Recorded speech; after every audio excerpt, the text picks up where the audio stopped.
Blessed Virgin Mary, the Mother of God, appeared 6 times to 3 shepherd children, Lucia, Francisco, and Jacinta, between May 13 and October 13, 1917. She came to the little village of Fatima, which had remained faithful to the Catholic Church during the recent persecutions by the government. Our Lady came with a message from God to every man, woman, and child of our century. Our Lady of Fatima promised that the whole world would be in peace and that many souls would go to heaven if her requests were listened to and obeyed. She told us that war is a punishment for sin, that God would punish the world for its sins in our time by means of war, hunger, persecution of the Church, and persecution of the Holy Father, the Pope, unless we listen to and obey the command of God. Lady of Fatima, we come on bended knee to beg your intercession. Your Grace, we are happy to be with you today on this series on Fatima and Mary in the Christian tradition. You have enlightened us to a large extent with regard to Catholic devotion to Mary. You mentioned what are the distractors, most people who don't understand why Catholics honor Mary, because like now this Marian year we are having the procession, the statue from parish to parish. Some Catholics are faced with the question is, you are carrying the statue of Mary, what of that of Jesus? What do you have to tell Catholics who have to answer this question every time that their parish have to do this beautiful Marian procession with the statue of Our Lady of Fatima that you have blessed at the beginning of the year? Okay, thank you very much. Devotion to Our Lady is not a novelty. Christians have been venerating Our Lady for centuries.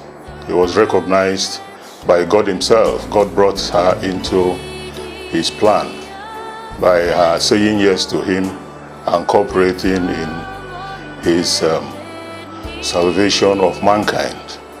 So since God honored her, we too are honoring her. But our detractors, members of other churches, they look at some excesses in our devotion to Our Lady, and in that they begin to say that we adore Our Lady, that we worship her. It is not so. We recognize her, we celebrate her, we venerate her, yes, but adoration, no. Adoration and worship belongs to God.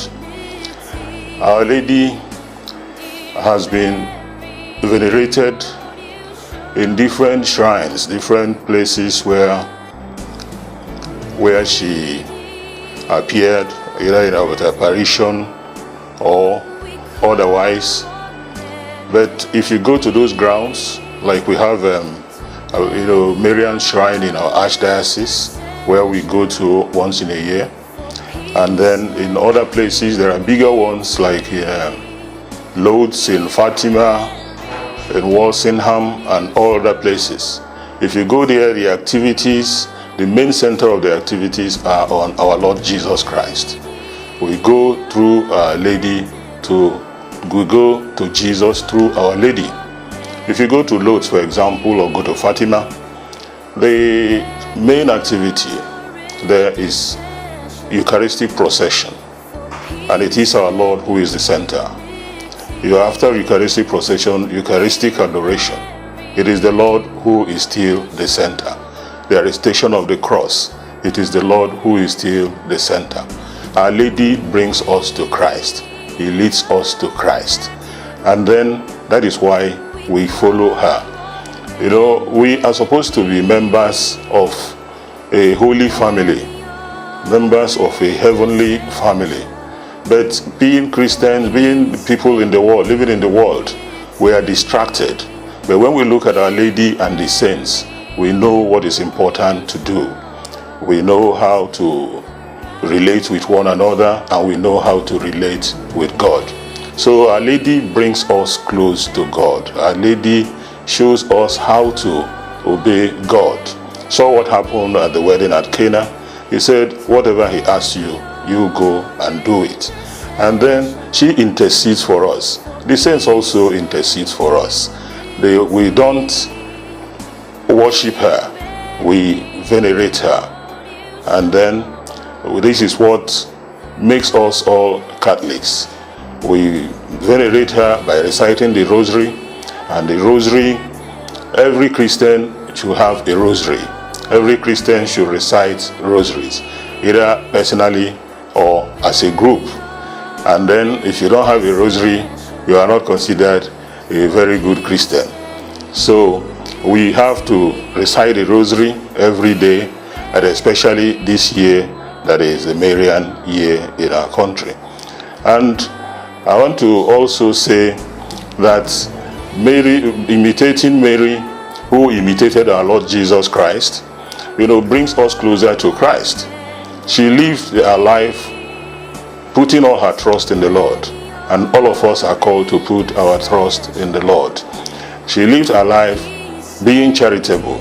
All of us are supposed to be charitable, looking at her. So coming to her will not distract us from Jesus. Coming to her will bring us to Jesus, to know what we are supposed to do, to know that we are supposed to imitate him and then live for him alone. So Marian devotion is the devotion for Christians. It's a devotion that attracts us to the Lord. It's a devotion that makes us live out our Christian lives well. If we are real, devotees of Our Lady, we will be real friends of our Lord Jesus Christ. So there's an adage to Mary, to Jesus through Mary. That summarizes Marian devotion. We go to Jesus through Our Lady. Our Lady, through her virtues, we imitate her virtues, and then that way we come to the Lord and live for the Lord. And those who live for the Lord are never disappointed. They will have all the graces we need in order to follow him, to live out like good Christians. So I call on everyone to practice devotion to Our Lady, recite your rosaries every day, pray for those in purgatory, and then may God bless you all. Thank you, Your Grace, because it's fascinating, because sometimes even some of these, to use your own word, detractors, you go to some of these ecclesial communities, you have their pictures at the entrance of their churches, and then they are troubled about the image of Mary, but they are not concerned about their pictures and all over the places. So I think it's good for Catholics to really know, like you have rightly said, that Mary is the most blessed of all God's creatures. Our salvation came through her ascent to do the will of God. And another part, Your Grace, another aspect that Catholics are getting to know more about this year is the Rosary that you mentioned. The Rosary is a wonderful gift that has been in the Catholic Church for many years, but so we don't have the exact survey, but more and more people are saying a lot of Catholics are now, on the back seat with regard to recitation of their Rosary daily. What would be your message to Catholics with regard to Catholics, those who have not been saying their Rosary? What would be your message? Thank you. Every Catholic should recite their rosaries, and then it is important. That's why it is highlighted this year, the Marian year, to draw our attention to the fact that we can go to Jesus through Mary, and that we have to recite our rosaries daily. It brings us closer to the Lord. So some rationalize it, some say that they are not supposed to be, because there is no law stating that you must do this, they put it at the side. But this time now we have to know that the closer we are to Mary, the closer we are to the Lord. You can even start our own prayer, personal prayers. You start with a rosary, and then from there you can go to meditation and all that. So it is important for every Christian, every Catholic Christian, to recite their rosaries every day, especially in this year in this Marian year. It's going to do all of us a great good, both as individuals, as a family, and as a church. Your Grace, many Catholics would not forgive me if I don't ask you this question. It's about Aope, and we still have pilgrims going there. During this year, there's a little bit of upsurge of numbers. What is the Catholic? We are happy that you are the Vice President of Catholic Bishops' Conference. Because it's a center, you mentioned that we have a pilgrim, a shrine dedicated to Our Lady in the Archdiocese. Is that like a national shrine now that the Catholic Bishop have approved? I don't know what's the position? Yeah, well, thank you.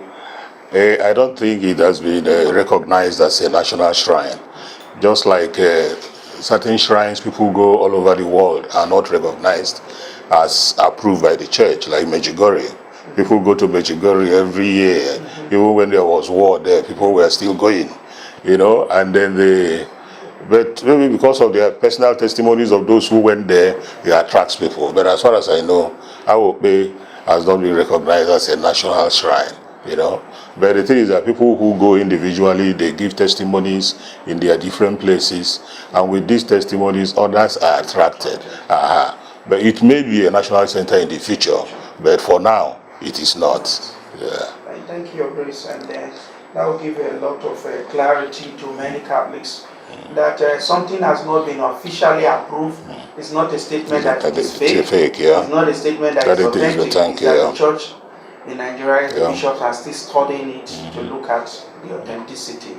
And therefore, people can still experience God while the study is going on, meet our Mother Mary in different ways, their experiences in our way. And this year we are hosting the whole of the nation. You are the chief host as the Archbishop. And what your message to Catholics, and we are going to have a rededication of Nigeria to the Immaculate Heart of Marian in Benin City here. What would be your message to Catholics, your faithful in the Archdiocese, as we prepare towards this October 12 to 14 event? Yeah. Well, thank you very much. I want to encourage them to participate in the preparatory, all the programs, preparing us for this year. It's a great privilege that we are going to host it. And I want to thank the committee, our home committee, planning for this, for what they have done, the successes they've, gotten so far, and to encourage them to continue. I want everybody to key into the program, explore it first of all, and see what happens. I expect that a lot of people will be converted, a lot of people will begin to appreciate the role of Our Lady in the church, and among Christians. So far, so good. I appreciate what has been done now. So I want everybody to just go and try. Just go there. If there's a program, go and listen and see what you are to, get from it. You cannot go home empty-handed if you are here. So once more, we continue to pray and hope that at the end, everybody will be blessed.